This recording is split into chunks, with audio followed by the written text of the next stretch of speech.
27 नवंबर को इजराइल और हिजबुल्लाह के बीच सीज फायर हुआ था, जिसे फ्रांस और अमेरिका की मदद से कराया गया था। वहीं अब इजरायली सेना ने हिजबुल्लाह के रॉकेट लॉन्चर को हवाई हमले में उड़ा दिया है। युद्ध विराम के तीसरे दिन इजराइल ने ये हमला किया और इसके बारे में जानकारी देते हुए इजरायली सेना ने संघर्ष विराम समझौते के उल्लंघन पर कड़ी कार्रवाई की भी चेतावनी दे दी है। दक्षिणी लेबनान पर भी इजरायली हमले हुए और हिजबुल्लाह के हथियार डिपो को गुरुवार को ड्रोन से निशाना बनाया गया। उधर समझौते के तीसरे दिन हिजबुल्लाह प्रमुख नईम कासिम ने बयान जारी किया। उन्होंने समझौता लागू करने का भरोसा दिया। वहीं 27 नवंबर को हुए सीज फायर के बाद भी इजराइल ने हिजबुल्लाह के ठिकानों को निशाना बनाया और ड्रोन से हमला कर हिजबुल्लाह के रॉकेट लॉन्चर सिस्टम को उड़ा दिया है।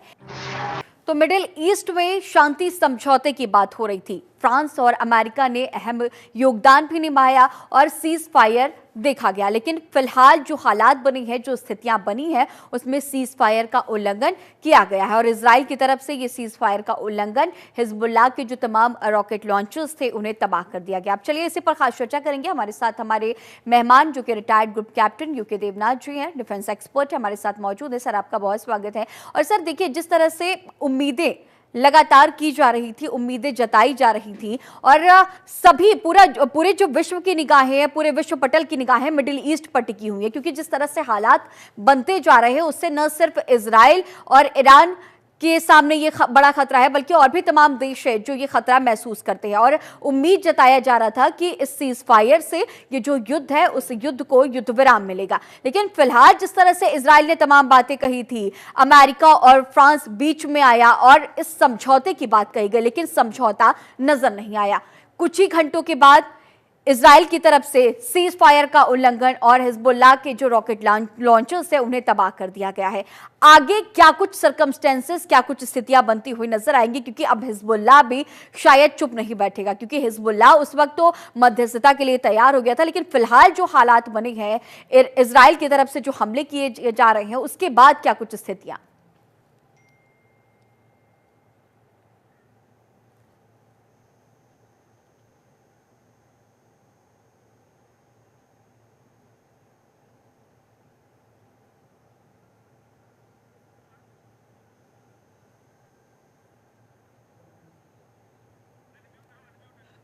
जी हाँ। फिलहाल जो सीज फायर है इजराइल के बीच में और हिजबुल्लाह के बीच में जितने इंडिकेशन मिल रहे हैं उसमें तो यही लग रहा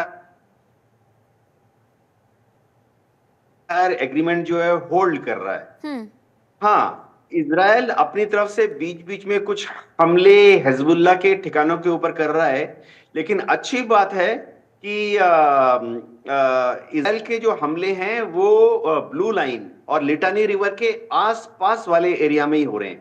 यानी इजराइल भी ऐसी कोई हवाई हमला बेरूत तक नहीं कर रहा या गोलन हाइट के उत्तर में जाकर नहीं कर रहा। तो इजराइल जो है सिर्फ बॉर्डर के 5-7-3 किलोमीटर के अंदर अगर उनको हिजबुल्लाह की कोई हरकत नजर आ रही है तो हमले कर रहा है। इससे भी बड़ी अच्छी बात यह है, हिजबुल्लाह अपनी तरफ से बहुत कंट्रोल दिखाते हुए या हाई डिसिप्लिन दिखाते हुए कोई काउंटर ऑफेंसिव नहीं कर रहा। पिछले 4 दिनों में हिजबुल्लाह ने अपने जो लड़ाके हैं, गुरिल्लाज हैं, उनको काबू में रखा हुआ है ताकि कोई भी गलती से भी इधर उधर से एक आध छोटा मोटा रॉकेट इजराइल की तरफ ना फायर कर दे। तो देखा जाएगा कि सीज फायर करीबन ठीक है 90% होल्ड कर रहा है। जब अमेरिका ने दबाव डाला इजराइल के ऊपर कि इजराइल क्यों हमला कर रहा है, जैसे कि उसने कल भी किया था, आज भी किया था लेबनान के दक्षिणी भाग में, तो इजराइल ये दावा कर रहा है कि उसकी इंटेलिजेंस में ये पता लग रहा है कि हिजबुल्लाह अपने रॉकेटों को तैयार कर रहा है, हथियारों को एक जगह से दूसरी जगह ले जा रहा है। तो इसीलिए इजराइल कहता है कि अगर हिजबुल्लाह हथियारों के साथ कोई हरकत करेगा तो हम हमला करेंगे। लेकिन दुनिया के सारे देश अभी फिलहाल चैन की सांस ले रहे हैं कि सीज फायर एग्रीमेंट जो है होल्ड कर रहा है। अभी बड़ी बात हो रही है क्या हमास के साथ गजा में सीज फायर एग्रीमेंट अगले 2-3-4 दिनों में या अगले 1 हफ्ते में साइन होगी? जी गरिमा। सर एक और बड़ा अहम सवाल है, क्योंकि जब इसके पहले जिस दिन सीज फायर हुआ था, इसी स्पेशल रिपोर्ट में हम चर्चा भी कर रहे थे, हमारे साथ मेजर मोहम्मद अली शाह भी मौजूद थे, और हमने इस बात का जिक्र किया था कि जो विदेशी मीडिया है उनसे छन के ये भी खबरें सामने आ रही हैं कि जो इजराइल है वो कहीं ना कहीं एक बड़े गेम की प्लानिंग कर रहा है इस सीज फायर के जरिए। वो सीज फायर के पीछे अपने जो हथियार है उन्हें जुटाना चाहता है और फिर एक और बड़ा हमला करना चाहता है ईरान पर, हिजबुल्लाह पर। लेकिन हिजबुल्लाह में जिस तरह से ये हालात बने, सीज फायर हुआ और तुरंत ही हमने देखा कुछ ही घंटों के बाद, तो क्या ये बड़ी तैयारी पहले से ही थी इजराइल की तरफ से, या फिर कुछ और भी और कुछ और बड़ा प्लान कर रहे हैं इजराइल की तरफ से?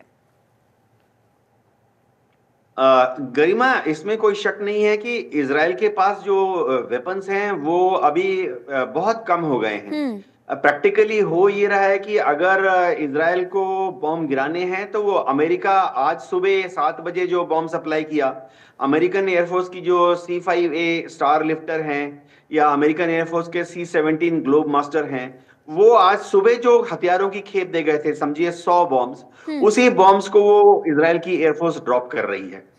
देखिए, इजराइल के पास उनकी जो आर्म्स इंडस्ट्री है बहुत ही सोफिस्टिकेटेड है, बहुत ही हाईली टेक्नोलॉजिकली एडवांस है। लेकिन इजराइल के पास दिक्कत यह है कि जमीन के नीचे तो सिर्फ रेत है। इजराइल में ना हथियार बनाने के लिए लोहा पैदा होता है, ना स्टील पैदा होता है। अगर आपने गोला बारूद, बॉम्ब्स, अम्यूनिशन बनाना है, तोप के गोले बनाने हैं, तो आपको एल्यूमिनियम चाहिए, ब्रास चाहिए, तांबा चाहिए, कॉपर चाहिए। इजराइल में कुछ भी नहीं पैदा होता।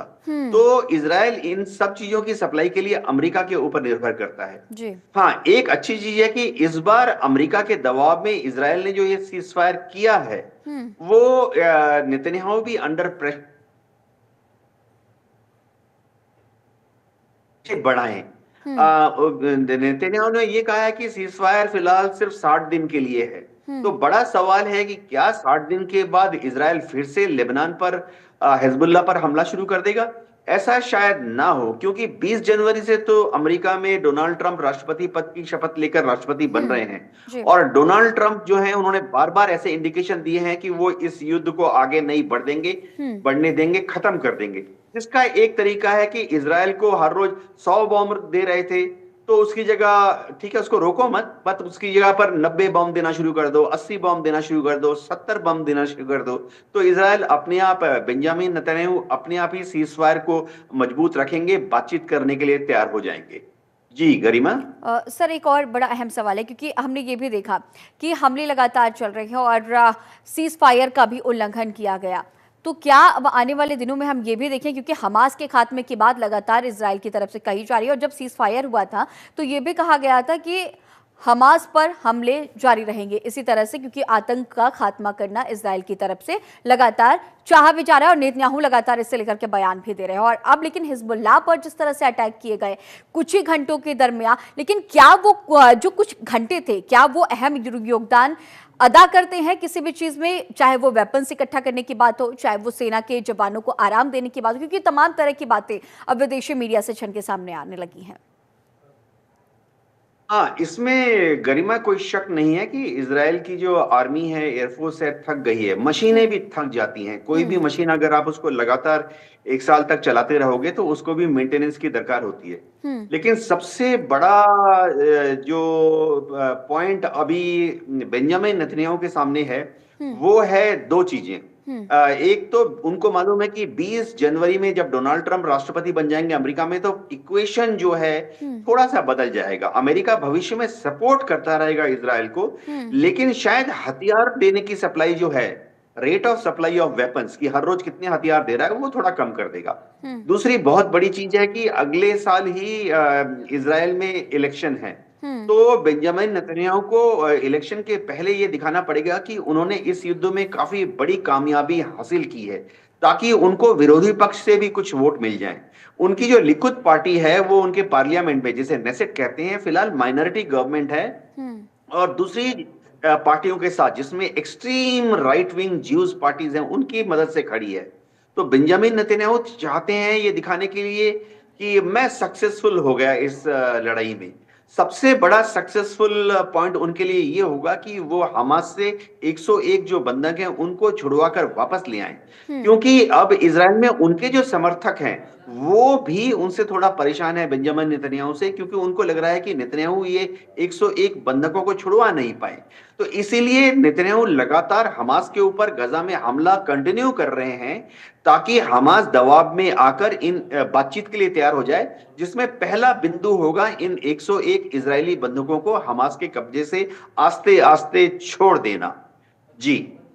सर, क्या एक और मैं आपसे जानकारी जानना चाहूंगी, क्या ये सोची समझी साजिश हो सकती है पहले से ये इजराइल की? क्योंकि जिस तरह से एकदम से चीज़ें चेंज हुई, एकदम से चीज़ें बदली, और पहले सीज फायर की बात थी, सीज फायर पे तैयार भी हो गए और ये भी कह दिया कि अगर हिजबुल्लाह उल्लंघन करेगा तो वो भी पलटवार करेंगे, लेकिन फिर तुरंत ही कुछ ही घंटों के बाद। तो क्या ये पहले से सोची समझी साजिश, और अगर ये सोची समझी साजिश थी भी, तो क्या अमेरिका इजराइल का साथ दे रहा था इन सभी चीजों में? क्योंकि अमेरिका मध्यस्थता स्थापित करने की कोशिश कर रहा है।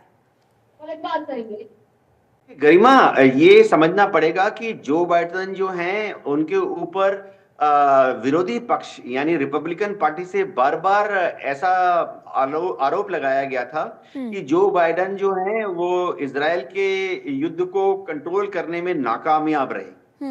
अब जब जो बाइडेन जा रहे हैं, वो जीते नहीं हैं, उनकी डेमोक्रेट पार्टी भी थोड़ा शांत हो गई है, तो उन्होंने सोचा कि उनको मालूम है कि 20 जनवरी को डोनाल्ड ट्रंप ने यही करना था, वो है कि इजराइल के ऊपर दबाव डाल के युद्ध बंद करो। और दबाव कैसे डालना है कि इजराइल को अगर रोज 100 बॉम्ब डाल रहे थे तो उसको इजराइल को सप्लाई जो है कम करके 90 कर दो, सप्लाई कम करके 80 कर दो, सप्लाई कम करके 70 कर दो। तो जो बाइडेन ने कहा ये क्रेडिट ट्रंप को क्यों दिया जाए, उन्होंने ही कर दिया अपने कार्यकाल में। तो अभी जो बाइडेन को काफी श्रेय मिल गया है कि उन्होंने जाते जाते इजराइल के जो आक्रामक और बहुत ही खूंखार प्रधानमंत्री नेतन्याहू हैं उनको कुछ हद तक बस में कर लिया, उनको सीज फायर टॉक के लिए राजी कर लिया। तो जो बाइडेन इसको अपनी विजय दिखाना चाहते हैं, वो इस बात का इंतजार नहीं कर रहे थे कि 20 जनवरी को डोनाल्ड ट्रंप आके यही छक्का मारे। जी। सर, अब ईरान की तरफ से क्या कुछ स्टैंड होगा? गरिमा, बहुत ही अच्छी खबरें आ रही हैं। ईरान ने भी अपने तरफ से पूरा हिंट दे दिया है कि वो हिजबुल्लाह के युद्ध विराम से सहमति रखता है, और ईरान ने हुती विद्रोहियों को भी थोड़ा सा इंडिकेशन दे दिया है कि वो भी अपनी तरफ से इजराइल के ऊपर हमले कम कर दें, क्योंकि ईरान भी चाहता है कि इस लंबे युद्ध में अब शायद ये गुंजाइश नहीं है कि हिजबुल्लाह, हुती और हमास जीत जाएंगे। ईरान भी समझ गया है कि वो कितने भी हथियार देता रहे हिजबुल्लाह को, हुती को, लेकिन वो युद्ध में इजराइल की जो आईडीएफ है उसको हरा नहीं पाएंगे। तो एक और बहुत बड़ी चीज है गरिमा की, पिछले 2 दिनों से ईरान की बात चल रही है E3 देशों के साथ। यूरोप में जर्मनी है, फ्रांस है और इंग्लैंड है, और ईरान कोशिश कर रहा है जर्मनी को, फ्रांस को और इंग्लैंड को ये कन्विंस करने की कि ईरान कोई न्यूक्लियर हथियार नहीं बना रहा है। तो ईरान भी जो है एक सौहार्दपूर्ण वातावरण तैयार करना चाहता है, ताकि फरवरी या मार्च में जो IAEA है, इंटरनेशनल एटॉमिक एनर्जी एजेंसी, उसके जो इंस्पेक्टर्स ईरान में आएंगे वो एक फेवरेबल रिपोर्ट दें कि ईरान न्यूक्लियर हथियार नहीं बना रहा है, ताकि जो बाइडेन के जाने के बाद ट्रंप आस्ते आस्ते ईरान के ऊपर उन्होंने 4000 जो आर्थिक प्रतिबंध लगाए हैं उनको कम कर सके। जो बाइडेन के जमाने में ये आर्थिक प्रतिबंध ईरान के ऊपर इतनी मजबूती से लगाए गए थे कि ईरान की आर्थिक स्थिति थोड़ा सा कमजोर हो गई है। तो ट्रंप ने कहा है कि अगर ईरान ये प्रूव कर दे IAEA के सामने फरवरी और मार्च में कि वो न्यूक्लियर हथियार नहीं बना रहा, तो ट्रंप ने कहा है कि वो करीबन 500 आर्थिक प्रतिबंधों को यानी सैंक्शंस को ईरान से हटा देंगे। तो फिलहाल ईरान जो है हिजबुल्लाह को काबू में रखने की कोशिश कर रहा है, और ईरान जो है ये कोशिश कर रहा है कि हमास के साथ भी इजराइल का एक तरह से सीज फायर हो जाए, जिसकी पहली कड़ी होगी इजराइल के जो बंदी हैं 101 उनको हमास आस्ते आस्ते छोड़ देगा। लेकिन हमास ये कह रहा है कि उसके जो 3500 बंदी हैं इजराइल की जेलों में उनको भी छोड़ा जाए।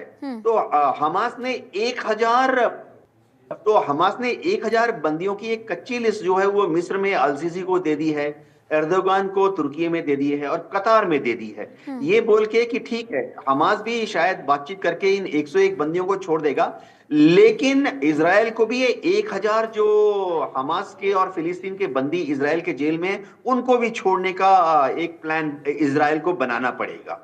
जी गरिमा। सर, ये तो जिस तरह से आपने जिक्र किया कि ईरान भी कहीं ना कहीं सहमत है, हिजबुल्लाह ने जिस तरह से सीज फायर की बात कही थी और ईरान भी कहीं ना कहीं अपनी सहमति दर्ज करा रहा है, लेकिन ये तब हुआ होगा जब ये जो सीज फायर का उल्लंघन इजराइल की तरफ से नहीं किया गया था, लेकिन अब फिलहाल सीज फायर का उल्लंघन इजराइल की तरफ से किया गया, रॉकेट लॉन्चर्स तबाह कर दिए गए। तो जो भरोसा था हिजबुल्लाह का, क्योंकि जिस तरह से हिजबुल्लाह की तरफ से भी स्टेटमेंट सामने आए थे और मध्यस्थता की बात जिस तरह से कही जा रही थी, सीज फायर किया गया था कि भाई अब जो दोनों तरफ से हमले चल रहे हैं वो अब रोके जाए और मिडिल ईस्ट में शांति की लाने की कोशिश की जाए, लेकिन अब इजराइल ने दूसरी तरफ से हमला भी कर दिया। तो क्या आने वाले दिनों में ईरान आने वाले दिनों में अगर इस तरह की बातें होती हैं, सीज फायर की बातें होती हैं, तो क्या वो भरोसा जो इसके पहले जो कायम हुआ था हिजबुल्लाह और इजराइल के बीच, क्या वो भरोसा फिर से देखने को मिल सकता है? और अगर ऐसा नहीं होता है तो क्या ये वार पलटवार का जो सिलसिला है लगातार जो हम देख रहे हैं युद्ध में, वो क्या इसी तरह से चलता रहेगा और मिडिल ईस्ट में इसी तरह जंग बरकरार रहेगी? गरिमा, दुनिया में जहां पे भी दो देशों के बीच में युद्ध हुआ, जब सीजफायर होता है तो सीजफायर के बाद भी देखिए क्या होता है, छोटे लेवल पर कमांडर होते हैं, बहुत ही यंग ऑफिसर्स होते हैं, जोशीले होते हैं, तो छोटी छोटी उल्लंघन होती रहती है। 1965 में भी अगर हम 1965 का हिंदुस्तान पाकिस्तान का युद्ध देखें, 1971 का युद्ध देखें, तो सीज फायर जो तय कर दिया गया था कि इस दिन इस घंटे के बाद हम लोग लड़ाई नहीं लड़ेंगे, उसके बाद भी छुटपुट फायरिंग होती रहती है। ये दुनिया में होता है, तो दुनिया भर के जो मिलिट्री स्ट्रेटेजिस्ट हैं इसको लेके ज्यादा चिंतित नहीं होते हैं।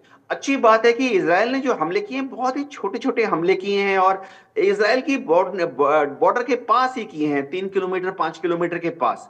और अच्छी बात उससे भी ज्यादा है कि हिजबुल्लाह ने एक दृढ़ निश्चय दिखाते हुए, एक डिसिप्लिन दिखाते हुए और काफी सेल्फ कंट्रोल दिखाते हुए इजराइल पर काउंटर फायर नहीं किया।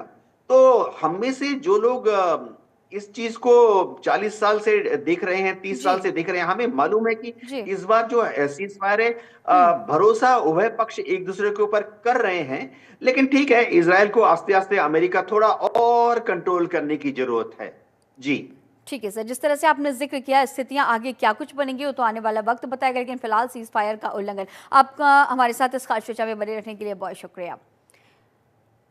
तो देखा आपने कि किस तरह से सीज फायर की बात हिजबुल्लाह और इजराइल के बीच कही गई थी, लेकिन कुछ ही घंटों के बाद इजराइल की तरफ से सीज फायर का उल्लंघन कर दिया गया और इजराइल ने हिजबुल्लाह के जो रॉकेट लॉन्चर्स थे उस पर ड्रोन अटैक किया और रॉकेट लॉन्चर्स को तबाह कर दिया। अब ऐसे में जिस तरह से उल्लंघन हुआ है, तो आने वाले दिनों में ये देखना बेहद दिलचस्प हो जाएगा कि क्या हिजबुल्लाह की तरफ से पलटवार किया जाएगा या फिर हिजबुल्लाह इस रॉकेट लॉन्चर्स पर अटैक किए जाने के बाद चुप रहने वाला है, और अगर हिजबुल्लाह चुप रहता है तो ईरान की तरफ से क्या कुछ कार्रवाई होगी।